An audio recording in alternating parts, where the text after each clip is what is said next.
हम हमेशा फ्यूचर की तैयारी करते हैं, तो इंस्टीट्यूट भी वो हो जो हमारा फ्यूचर ब्राइट करे। स्पोकन इंग्लिश स्टडी वीजा, आइल्स और PTE के लिए ज्वाइन करें। American institute of spoken English, India's #1 institute with over 500 branches. This is the Ielts listening test.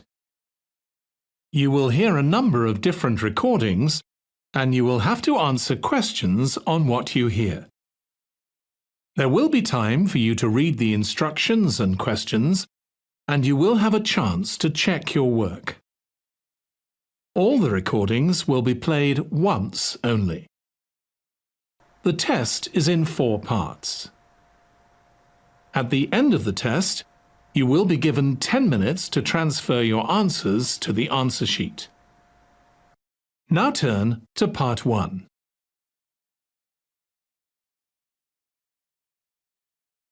Part 1. You will hear a conversation between an officer of the Small Claims Tribunal and a consumer who wants to make a claim. First, you have some time to look at questions 1 to 6.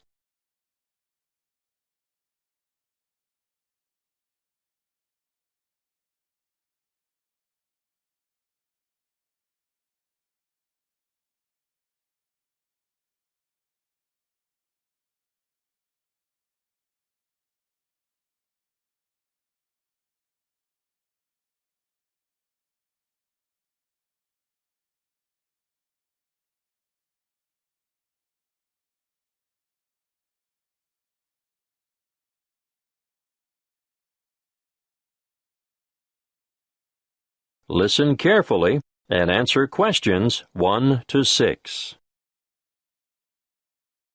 Good afternoon. How can I help you? Good afternoon. I'd like to lodge a claim. Certainly. Name? Emily Jane Appleby. Appleby.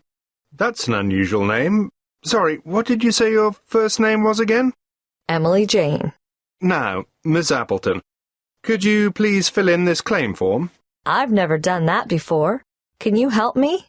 Yes, of course. The first part is for the claimant's details. Where do you live? At 1 Uranga Street, Durham. How do you spell Durham? Durham. Of course, I should know that. But it's just one of those names that sounds quite different from the way you spell it. It is confusing. I've seen it spelt with 2 R's. And what's the postcode for Durham? 4105. Good. And do you work? No, not at the moment. Okay, so no work number. What about a home phone number? Yes, I can give you that. It's 7848-3762. 7848? 3762. Right. Now, this part here is for the respondent's details. Who's the respondent? The individual person, company, or business that you're claiming against. Is the claim against a landlord, tenant, trader, or driver? Well, it's a company that sells home appliances. So that's trader, then. Just a moment while I write that down. ABC Appliances, actually. Oh, now this part is really important. If the respondent is a company, you must have the company's full and correct name and registered address. I've looked it up on the internet, and it's ABC Appliances Limited. Good. If we don't get this part absolutely right, you won't have a legal claim. And their registered address? Yes, I've got that written down here. Just a minute. It's, 17 Brown Avenue. That's in Barden, isn't it? I think I know the place. My wife bought a vacuum cleaner there last month. Yes, Barden. Have you got the postcode for Barden? It's really similar to mine. Wait a moment.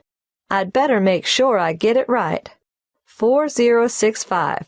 That's it. And what's the telephone number for ABC Appliances?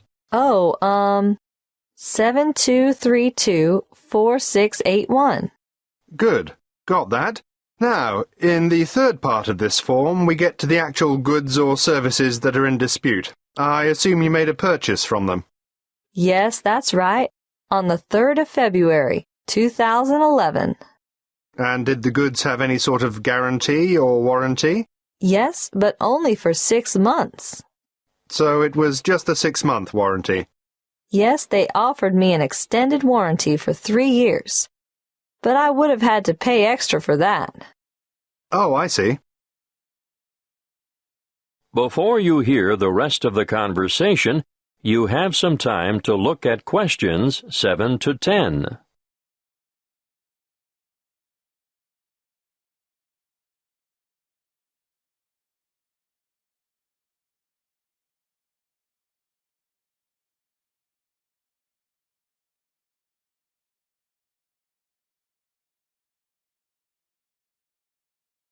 Now listen and answer questions 7 to 10. You'll need to give a full description of the goods involved, the nature of the defect or fault, and any other relevant particulars. So, tell me, what did you buy? I bought a washing machine. Yes, but what brand, model, and serial number? The brand name was Mallard, and it was the Whisper model. Serial number, just a moment. I've got the warranty papers in my bag. Yes, here it is. Serial number XY303. Great. Now I need to know how much you agreed to pay. It cost £1,000. Did you trade in your old machine? Yes, as a matter of fact, I did. Okay. Now, what were you given for the trade-in? £250. So, in actual fact, the purchase price you agreed on was £750. That's right. And they delivered the goods 2 days later, on the 5th of March, and picked up the trade-in at the same time. Now, think carefully about this next question. What did the respondents say about the quality of the goods, or the way they would perform? The salesman who served me at the appliance shop said, "The Mallard Whisper model has a much shorter cycle, so it uses less power. Oh," and he added, "and it will also use less water." Is that true? Well, partly. It does seem to use less water, but both the wash cycle and the rinse cycle go on for much longer than my old machine, so I don't see how it can use less electricity. But the sales assistant also said, "This model is whisper quiet." And is it? No, not at all. It's so noisy we can't hear the television in the next room.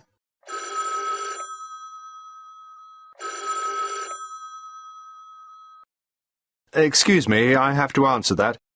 Would you mind waiting? I'll get back to you in a minute.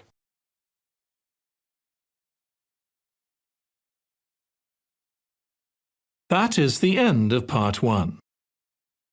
You now have 1 minute to check your answers to part 1.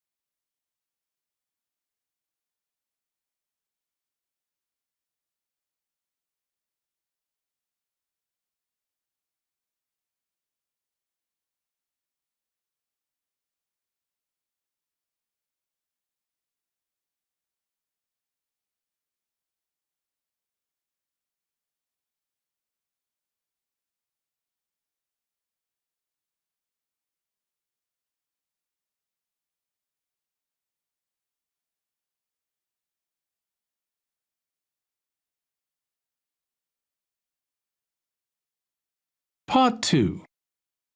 You will hear a representative from Dreamtime Tours giving information about a particular tour option. First, you have some time to look at questions 11 to 14.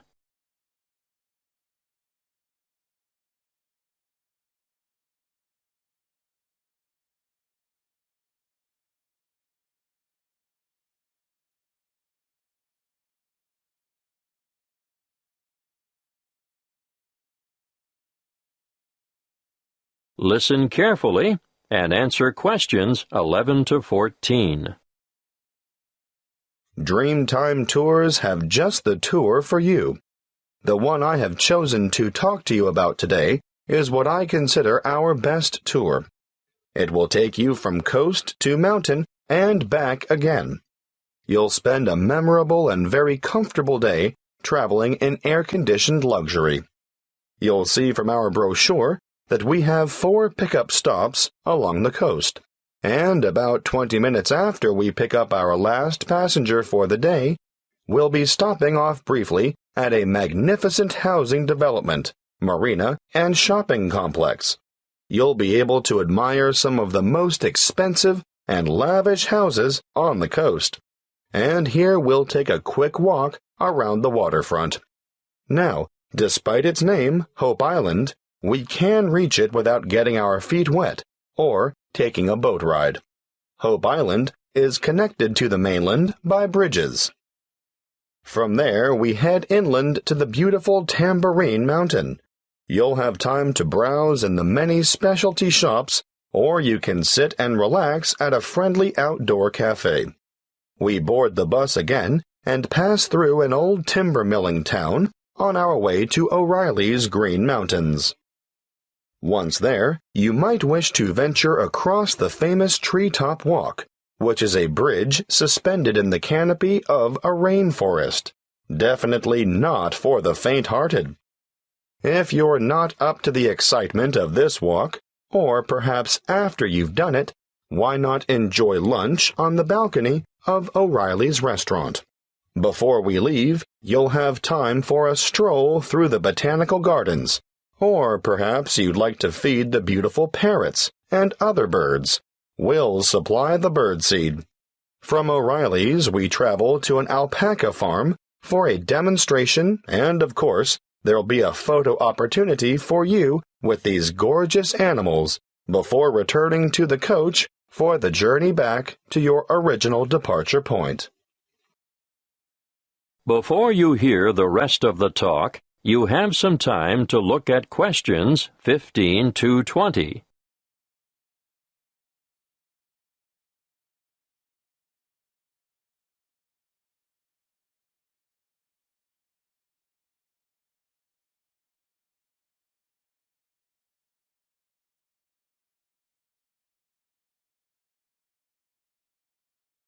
Now listen and answer questions 15 to 20.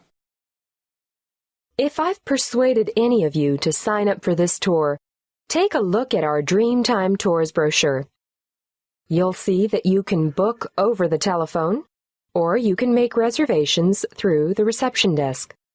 We generally have a member of staff manning the desk from 7:30 a.m. to 9 p.m. every day of the week. Don't hesitate to ask reception staff any questions that you might have about this tour or any other tour, and be sure to make it known if you have any special needs. We'll do our best to make your trip rewarding and worthwhile. If this is the tour you want, be sure to specify Green Mountain Tour, and note that these excursions are full-day tours on 3 days of the week only, Sunday, Monday, and Friday, although we're hoping to have a Saturday tour available by next year. You'll see that fares are extremely reasonable, with each adult paying just $37. Now, that's not bad for a trip of around 280 kilometers, is it?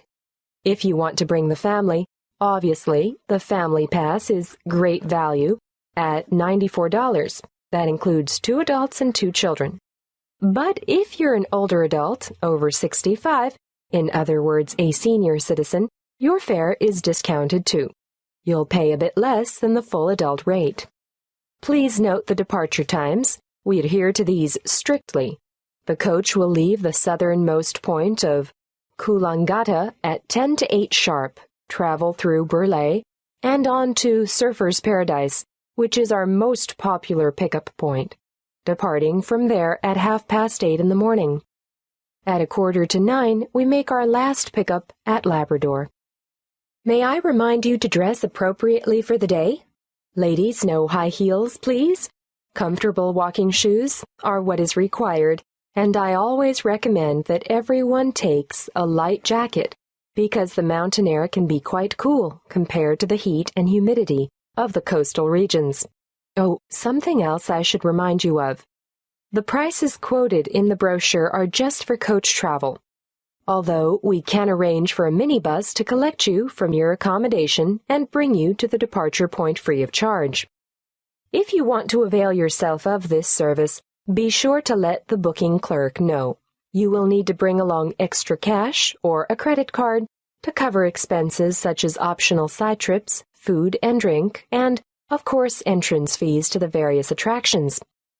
Well, that's all I have time to tell you. If you have further inquiries, please use the phone number on the brochure.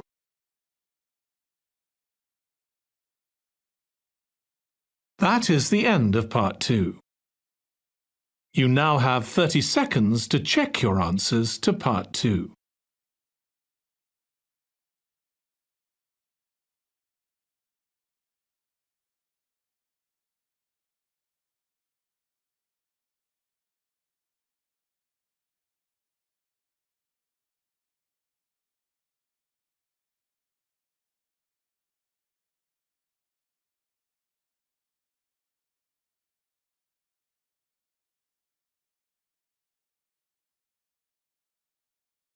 Part 3. You will hear a conversation between two training college students and their liaison officer who is enrolling them in a volunteer program which provides English language support in a local secondary school. First, you have some time to look at questions 21 to 25.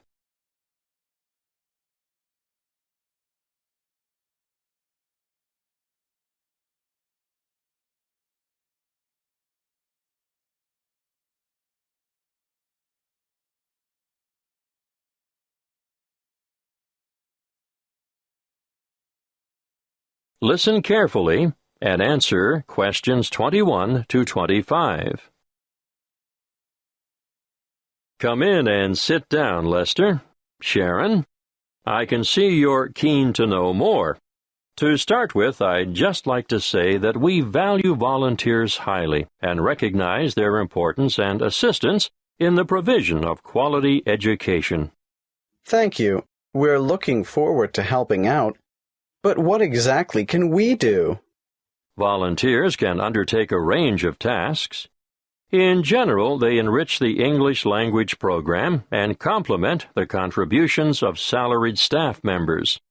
Yes, but what would we do specifically? Oh, a variety of tasks. For instance, you can tutor individual students in reading. I thought that might be the case. But you can also help students edit their written responses. Great. Is that also a one-on-one activity? Oh, yes, definitely.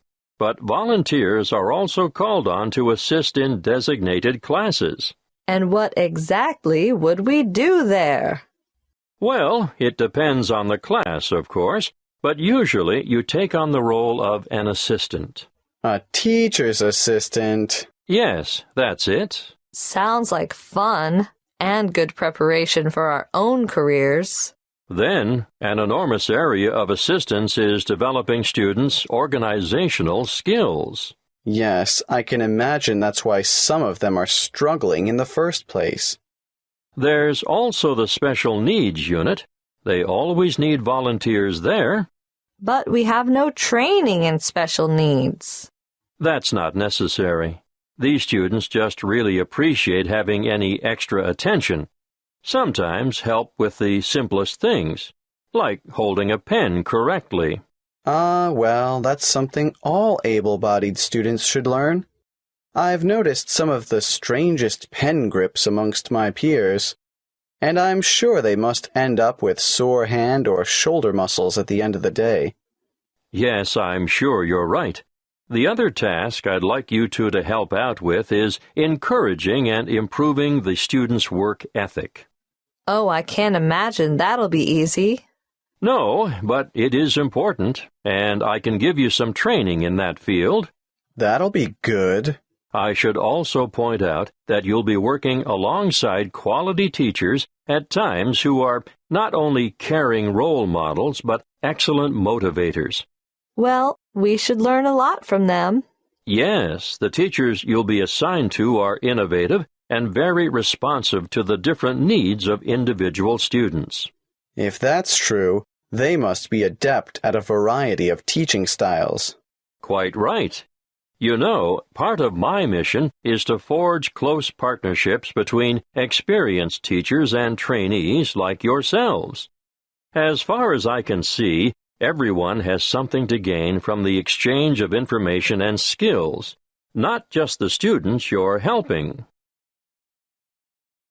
Before you hear the rest of the conversation, you have some time to look at questions 26 to 30.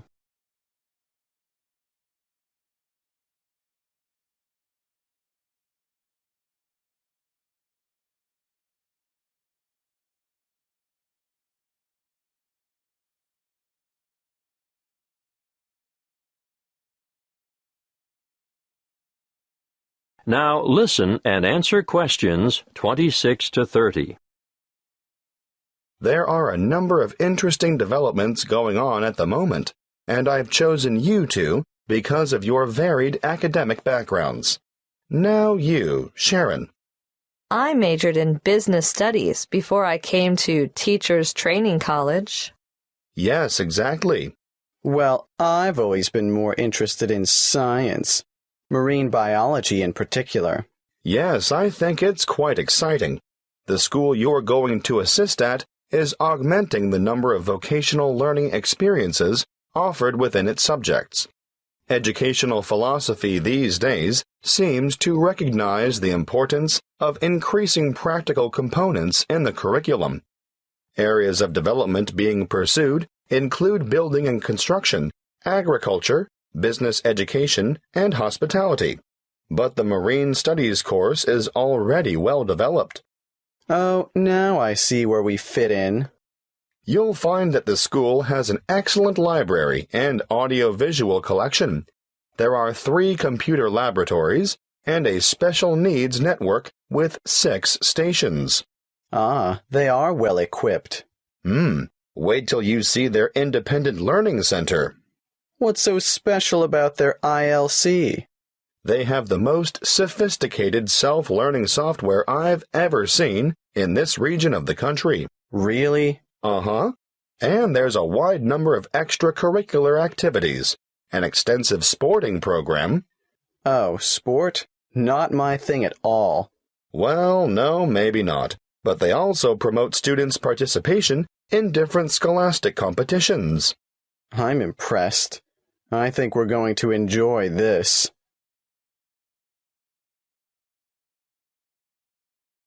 That is the end of Part 3. You now have 30 seconds to check your answers to Part 3.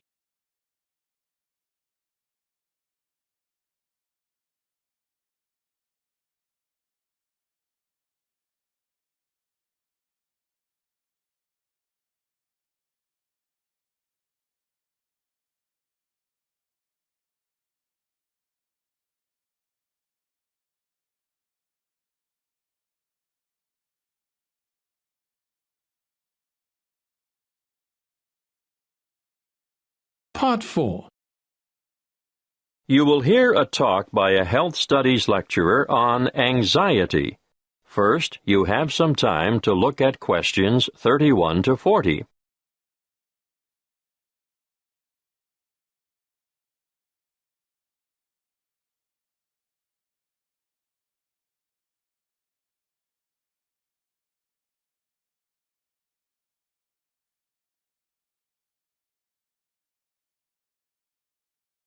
Listen carefully and answer questions 31 to 40. My talk today is on anxiety. Anxiety is something you've all experienced at some time in your life, so you'll know that it's an emotional condition in which feelings of dread, fear, and mental agitation predominate. However, what we call an anxiety state or anxiety neurosis or phobic state they all mean the same thing, is characterized by anxiety reactions far greater than those normally expected for the circumstances, and these reactions may be severe and prolonged. This is the most common form of neurosis in westernized countries. Usually, normal anxiety decreases with repeated exposure to the feared situation, whereas a neurotic anxiety tends to increase. Gradually, the person is inclined to avoid the feared situation and views it with increasing dread. Sometimes there may be an inherited tendency for this, but usually environmental issues are more important. The individual may have been a worrier throughout life, and a stressful condition, just before symptoms set in, is common. Often there is a gradual build-up of anxiety, possibly for weeks or months, before the ultimate break occurs. The precipitating cause is usually one of great significance to the patient, often related to personal events, such as bereavement, a breakup, threats to career, health, or personal integrity. What are the symptoms of phobia? Well, phobic states often develop into severe, crippling challenges that can be very difficult to overcome. The person develops a fear of certain situations. It's not uncommon to have one or more of these present at the same time. I'm going to name some frequent phobias and give you a description of their symptoms. Let's start with agrophobia, which is when the person has an intense anxiety about venturing outside the safety of the normal home surroundings. It may be impossible for this person to ever go out alone. Their fear of public or open spaces is completely irrational, and they often end up leading very secluded lives. Claustrophobia, on the other hand, is a morbid fear of closed-in areas or places. If you see me taking the stairs instead of the lift, think about it. Am I trying to get more exercise, or am I trying to avoid the confined interior of the lift? And I'm sure you all know people who are afraid of flying. Sometimes it's the fear of being enclosed in the aeroplane itself, and you can imagine how the cramped confines of airline toilets are really bad news for these sufferers. Now I'll move on to discuss social phobia, which, believe it or not, is more common in men. It's an acute anxiety that develops when they are in the presence of others. They feel self-conscious, apprehensive, and embarrassed. If attention, real or imagined, is focused on the sufferer, he becomes uneasy and may blush, stammer, or stutter. Some sufferers even develop tremors, shaking or trembling movements of a part or parts of the body. Or another very common sign of their extreme discomfort is that they perspire profusely on their palms, under their arms, or on their feet. That brings me to the last one that I want to mention today, and that is single phobia.